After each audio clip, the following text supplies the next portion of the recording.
Guys welcome to career education NEET and JEE YouTube channel. देखो कल हमने क्या किया था, डिहाइड्रेशन ऑफ एल्कोहल। यानी क्या होता है डिहाइड्रेशन ऑफ एल्कोहल, यानी वाटर मॉलिक्यूल क्या करना है आप लोगों को, रिमूव करना था। रिक्वायरमेंट क्या थी उसमें, एसिड लेना था। भाई एसिड क्या काम करता है, वहाँ पर एसिड कैटलिस्ट के रूप में क्या करेगा, बिहेव करेगा।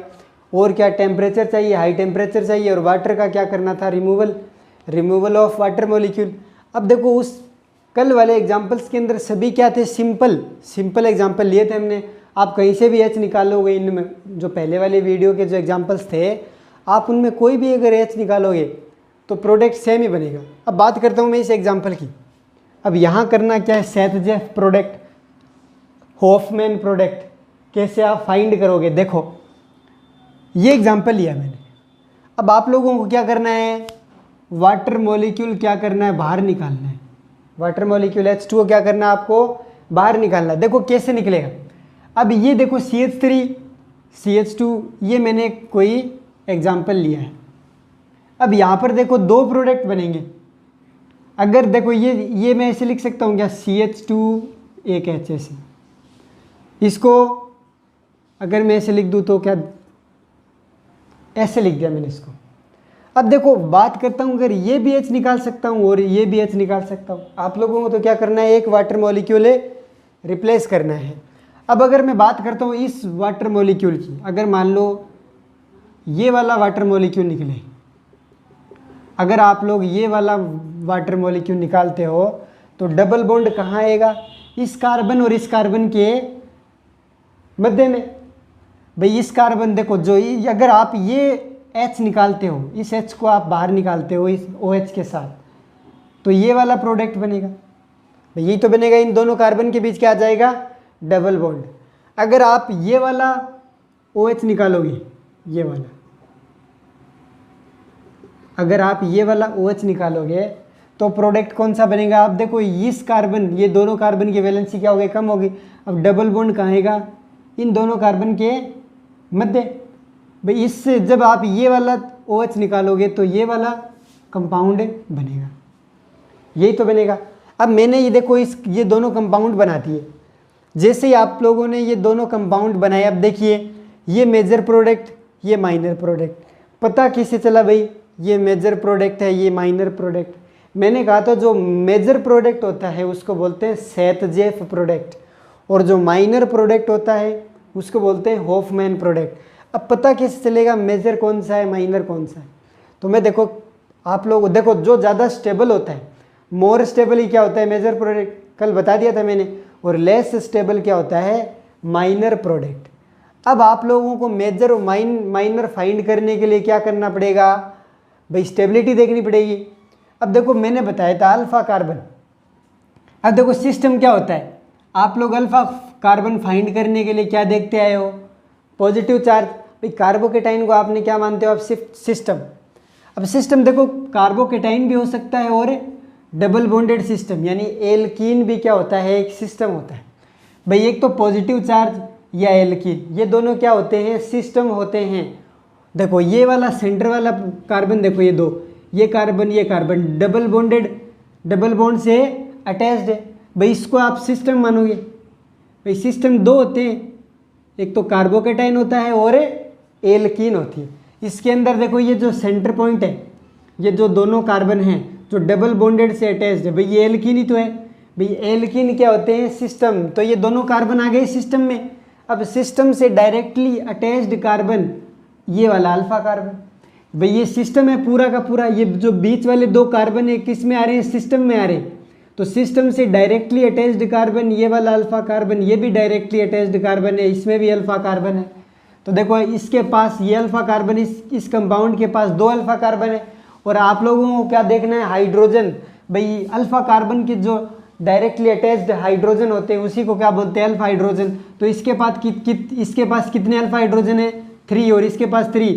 तो इस पूरे जो ये एल्कीन बनी है, जो ये इसका नाम क्या है भाई, 2-ब्यूटीन। भाई देखो आप लोगों को पता कैसे चलेगा कि प्रोडक्ट सेम है या भिन्न है। भाई IUPAC नेम लिखकर आप क्या कर सकते हो, प्रोडक्ट को डिफाइन कर सकते हो। इसका नाम क्या होता है, 1 2 3 4 ब्यूट 2 इन, और ये ब्यूटीन।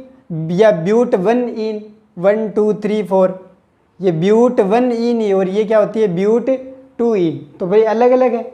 आपने अगर ये H निकाल लिया, अगर आपने ये वाटर मॉलिक्यूल निकाला तो क्या बनेगी ब्यूटीन, और अगर आपने ये H2O बाहर निकाला तो क्या बनेगी 2 ब्यूटीन। अब देखो बात करता हूँ मेजर मैंने क्यों बोला है, यहाँ पर ये system directly attached carbon alpha carbon alpha carbon, तो इसके पास अल्फा हाइड्रोजन कितने हैं, अल्फा हाइड्रोजन इज 6। इसके अंदर देखो अब ये सिस्टम कौन सा है, ये वाला सिस्टम, क्योंकि ये है डबल बॉन्डेड सिस्टम, यही तो सिस्टम 2 कार्बन डबल बॉन्ड से अटैच्ड है, एल्कीन है। एल्कीन क्या होती है सिस्टम होती है, एक कार्बोकेटाइन सिस्टम होता है। ये आप लोगों को मैं आइसोमेरिज्म में बताऊंगा कि अल्फा कार्बन फाइंड कैसे करते हैं, सिस्टम किस किस को कहते हैं। अभी आप ये समझो भाई, इसमें आप याद रखना कि पॉजिटिव और एल्कीन यही काम आएगा आपके पास, आपके लिए यही 2 ही काम आएंगे, प्लस और ये एल्कीन।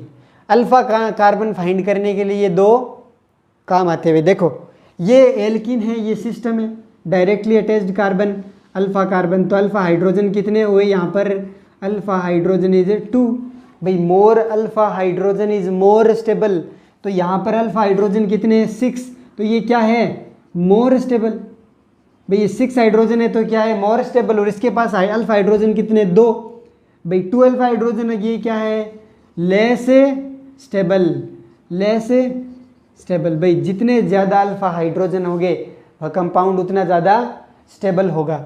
इसके पास अल्फा हाइड्रोजन कितने हैं 6, और इसके पास अल्फा हाइड्रोजन है 2, तो ऊपर वाला मोर स्टेबल है और नीचे वाला लेस स्टेबल। अब देखो एग्जामिनेशन में आपको पूछ सकता है, ये आपको एग्जाम्पल दे देगा जैसे मान लो, और ये पूछेगा कि इस कंपाउंड का सेतजेफ प्रोडक्ट बताइए।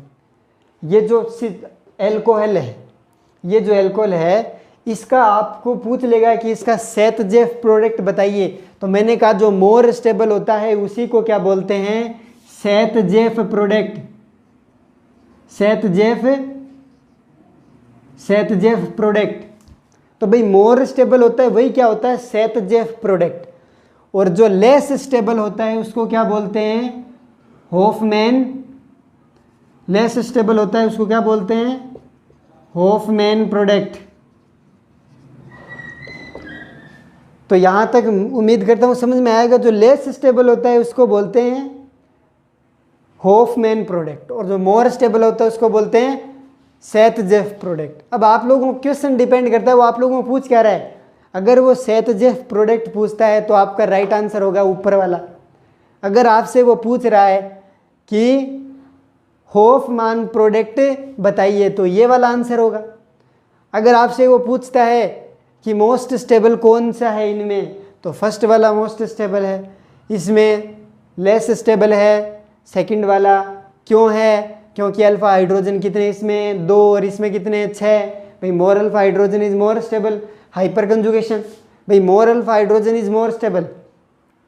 तो यहाँ तक समझ में आया। भाई बात करता हूँ मैकेनिज्म की, अब बात करता हूँ इसकी मैकेनिज्म की कैसे हुआ। मैंने कहा था कि OH ग्रुप एक अच्छा लिविंग ग्रुप नहीं होता है, ये गुड लिविंग ग्रुप नहीं होता है, तो भाई ये गुड लिविंग ग्रुप नहीं होता है तो ये आसानी से रिमूव नहीं होगा।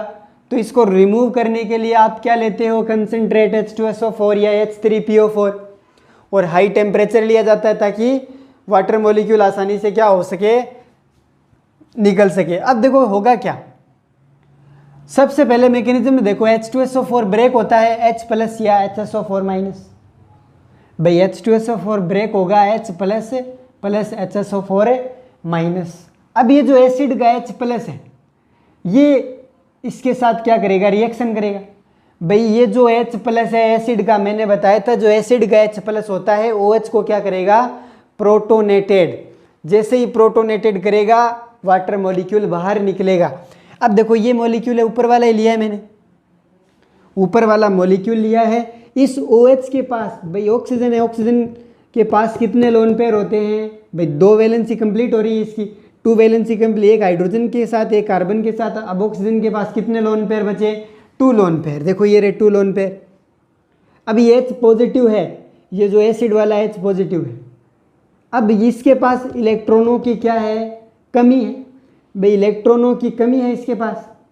अब इलेक्ट्रॉन की कमी है तो ये जो OH के जो लोन पेयर है ये कहाँ जाएंगे, इस H प्लस के साथ। जैसे ही इस H प्लस के पास गए तो H जुड़ेगा इसके पास। तो ये जैसे ही लोन पेयर इसके पास गए तो H, या ऐसे मान सकते हो कि H प्लस कहाँ अटैक करेगा भाई OH के पास, क्योंकि लोन पेयर इसके पास ज़्यादा है, एक्स्ट्रा में लोन पेयर पड़े इसके पास, ऑक्सीजन के पास भाई दो दो लोन पेयर एक्स्ट्रा में पड़े हैं। तो भाई जहाँ भूख है वही तो देगा ये अपने इलेक्ट्रॉन।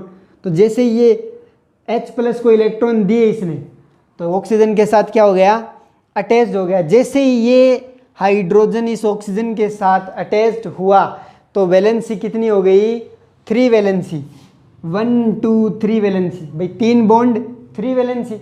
अब ऑक्सीजन की वैलेंसी क्या होती है, मोस्ट भाई स्टेबल फॉर्म में ऑक्सीजन की वैलेंसी कितनी होती है, 2। यहाँ पर स्टेबल है ऑक्सीजन, लेकिन यहाँ पर देखो 3 हो गई, तो 3 हो गई तो पॉजिटिव चार्ज आ गया। भाई प्रोटोनेटेड का मतलब क्या होता है, जैसे H प्लस जुड़ा तो ये क्या हो गया, प्रोटोनेटेड। तो यहाँ पर पॉजिटिव चार्ज आ गया इस ऑक्सीजन एटम के पास। भाई ऑक्सीजन एटम पर पॉजिटिव चार्ज अनस्टेबल होता है। भाई ऑक्सीजन एटम पर पॉजिटिव चार्ज क्या होता है, अनस्टेबल। क्यों होता है, क्योंकि मोर इलेक्ट्रोनेगेटिव एटम पर पॉजिटिव चार्ज क्या होता है, अनस्टेबल। इसकी इलेक्ट्रोनेगेटिविटी ज़्यादा होती है, मोर इलेक्ट्रोनेगेटिव एटम है, और इस पर प्लस चार्ज क्या होगा, अनस्टेबल। भाई मोर इलेक्ट्रोनेगेटिव एटम के पास अगर मोर इलेक्ट्रोनेगेटिव एटम के पास पॉजिटिव चार्ज है तो वो क्या होता है, अनस्टेबल। अब बात आती है क्या होगा।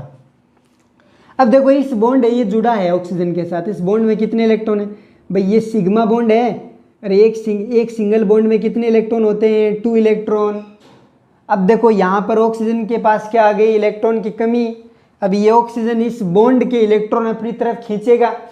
भाई इस बॉन्ड के इलेक्ट्रॉन ऑक्सीजन क्या करेगा, अपनी तरफ खींचेगा। क्यों खींचेगा, क्योंकि मोर इलेक्ट्रोनेगेटिव एटम के पास पॉजिटिव चार्ज अनस्टेबल होता है, ये कभी भी अपने पास पॉजिटिव चार्ज नहीं रख सकता क्योंकि अनस्टेबल हो रहा है। अब ये देखो क्या होगा, ये इस बॉन्ड के जो इलेक्ट्रॉन है, इस बॉन्ड के जो 2 इलेक्ट्रॉन हैं, ये कंप्लीटली क्या कर लेगा, ऑक्सीजन लेगा और अलग हो जाएगा। जैसे ही इस ऑक्सीजन ने अपने इलेक्ट्रॉन लिए, इस बॉन्ड के इलेक्ट्रॉन, तो ये जैसे ये इस बॉन्ड के इलेक्ट्रॉन लेगा ऑक्सीजन, ये देखो डायरेक्टली अटैच है, इसके पास 2 इलेक्ट्रॉन है। अब ये ऑक्सीजन इन दोनों इलेक्ट्रॉनों को अपनी तरफ खींचेगा और रिप्लेस होगा। जैसे ही रिप्लेस होगा तो इस कार्बन के पास क्या हो गया, इलेक्ट्रॉनों की कमी। भाई ये एक ऑक्सीजन, इसमें देखो इस बॉन्ड के अंदर एक तो ऑक्सीजन का इलेक्ट्रॉन पार्टिसिपेट कर रहा है और एक कार्बन का इलेक्ट्रॉन पार्टिसिपेट कर रहा है। भाई ये ऑक्सीजन अब इलेक्ट्रॉनों को खींचेगा तो दोनों जो सिग्मा बॉन्ड के इलेक्ट्रॉन है 2 इलेक्ट्रॉन, तो इन दोनों इलेक्ट्रॉनों को क्या करेगा, अपनी तरफ खींचेगा। जैसे खींचा तो ये देखो एक अपना तो लेके गया, लेकिन कार्बन का और लेके गया साथ में। जैसे इसने 2 इलेक्ट्रॉन सिग्मा बॉन्ड के अपनी तरफ खींच लिए और अलग हो गया, तो कार्बन के पास इलेक्ट्रॉनों की क्या हो गई, कमी। तो क्या जनरेट हो गया भाई, कार्बोकेटाइन। जो ये जनरेट हुआ है कार्बोकेटाइन, तो इसी को क्या बोलते हैं, रिएक्शन इंटरमीडिएट। यानी ये क्वेश्चन बन सकता है कि जब अल्कोहल का आप डिहाइड्रेशन करवाते हो तो रिएक्शन इंटरमीडिएट के रूप में क्या फॉर्म्ड होता है, कार्बोकेटाइन। भाई रिएक्शन इंटरमीडिएट के रूप में क्या फॉर्म होता है, कार्बोकेटाइन। अब ये कार्बोकेटाइन बन गया भाई, रिएक्शन इंटरमीडिएट के रूप में आपके पास क्या बन गया, कार्बोकेटाइन। अब देखो कार्बोकेटाइन, अब आप लोगों को क्या लेना पड़ता है, ये भाई आपको मिल गया सिस्टम। कार्बोकेटाइन रिएक्शन इंटरमीडिएट के रूप में क्या बनता है, डिहाइड्रेशन ऑफ अल्कोहल के अंदर कार्बोकेटाइन। अब ये पॉजिटिव चार्ज क्या होता है, सिस्टम से डायरेक्टली अटैच्ड कार्बन, ये वाला अल्फा कार्बन, ये वाला अल्फा कार्बन, भाई यही तो है अल्फा कार्बन।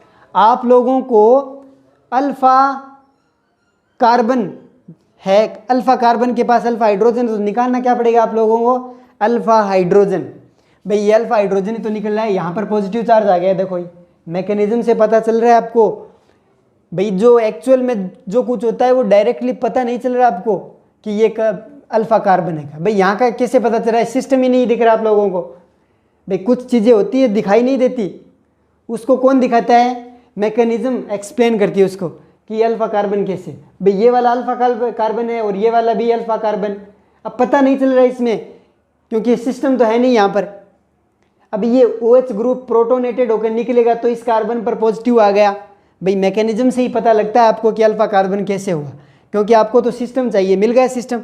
जैसे ये प्रोटोनेटेड H2 बाहर निकलेगा तो यहाँ पर पॉजिटिव चार्ज, और पॉजिटिव चार्ज क्या हो गया, सिस्टम। ये वाला अल्फा कार्बन, ये वाला अल्फा कार्बन, अब निकलेगा हमेशा ही OH के साथ अल्फा कार्बन। OH के साथ हमेशा क्या निकलेगा, अल्फा कार्बन से अटैच्ड हाइड्रोजन क्या निकलेगा, H निकलेगा। और H कौन सा निकलेगा, अल्फा हाइड्रोजन निकलेगा। भाई ये भी अल्फा कार्बन, ये भी अल्फा कार्बन, इसके पास हाइड्रोजन, इसके पास हाइड्रोजन, इसके पास 3 अल्फा हाइड्रोजन, इसके पास 2 अल्फा हाइड्रोजन। आप लोगों को तो क्या चाहिए, 1 अल्फा हाइड्रोजन। भाई 1 अल्फा हाइड्रोजन चाहिए आपको। तो देखो आप लोगों ने एक ही तो निकाला है। अब ये सिस्टम, ये वाला भी अल्फा कार्बन, ये वाला भी अल्फा कार्बन। अगर H एक यहाँ से निकला, इस अल्फा कार्बन, अगर इस अल्फा कार्बन का एक अगर H निकला, यहाँ से अगर एक अल्फा हाइड्रोजन निकला, तो बॉन्ड इन दोनों के बीच बनेगा, तो ये प्रोडक्ट बना है।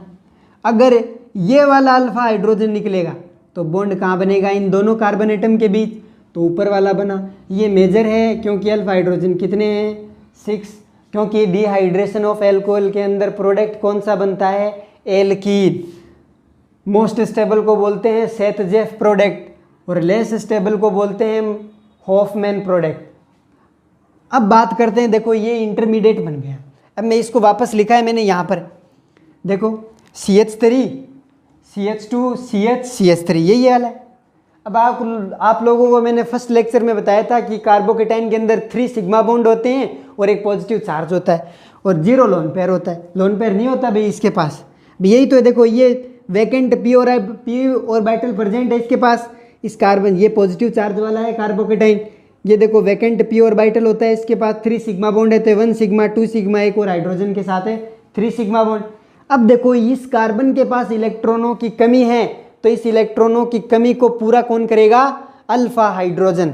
अब चाहे अल्फा हाइड्रोजन ये वाला भी हो सकता है, अगर ये वाला अल्फा हाइड्रोजन इस को इलेक्ट्रॉन डोनेट करेगा तो 1 ब्यूटीन बनेगी, और ये वाला इलेक्ट्रॉन डोनेट करेगा तो 2 ब्यूटीन बनेगी। अब मैं इसको करवा के बताता हूँ।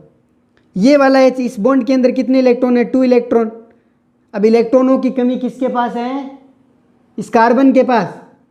अब जैसे ये इलेक्ट्रॉन इस वैकेंट पी ऑर्बिटल या इस कार्बन के पास गए तो ये H क्या हो जाएगा, रिमूव हो जाएगा।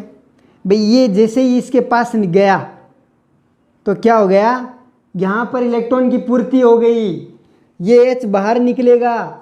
तो देखो H प्लस की फॉर्म में H बाहर निकल गया, और इन दोनों कार्बन एटम के बीच क्या बन गया, डबल बॉन्ड। तो ये डबल बॉन्ड बना है, ये मेजर प्रोडक्ट है, और H प्लस क्या निकल गया बाहर।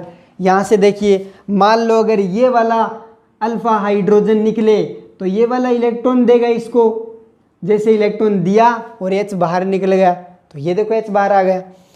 अब ये माइनर क्यों हुआ, क्योंकि यहाँ पर अल्फा हाइड्रोजन कितने हैं, 2, यहाँ पर अल्फा हाइड्रोजन कितने हैं, 6। ये क्या है, सेतजेफ प्रोडक्ट, और ये क्या है, हॉफमैन प्रोडक्ट। तो उम्मीद करता हूँ यहाँ तक समझ में आया होगा। कल मैं इसके बारे में कुछ पॉइंट लिखाऊंगा। क्या लिखाऊंगा, देखो इस मैकेनिज्म को देखो, यहाँ पर H प्लस काम आ रहे हैं ना, इस फर्स्ट स्टेप में H प्लस ने इस OH पर क्या किया, अटैक किया। क्यों किया, क्योंकि इसको प्रोटोनेटेड किया, और जैसे ही फाइनल कार्बोकेटाइन बना है तो ये H प्लस को क्या कर दिया, वापस रिलीज कर दिया। वापस क्या कर दिया, इस H प्लस को रिलीज किया। यानी फर्स्ट स्टेप में तो H का क्या हो रहा है, यूज हो रहा है, और फाइनल स्टेप में जैसे ही प्रोडक्ट बनता है तो H क्या हो रहा है, रिलीज हो रहा है। यानी इससे क्या वो निकलता है, कंक्लूजन क्या निकलता है इससे, कि हाइड्रोजन या H प्लस को कभी भी कंज्यूम नहीं किया जाता इस रिएक्शन के अंदर। फर्स्ट स्टेप में काम में लिया, जैसे ही फाइनल प्रोडक्ट बना तो रिलीज हो गया।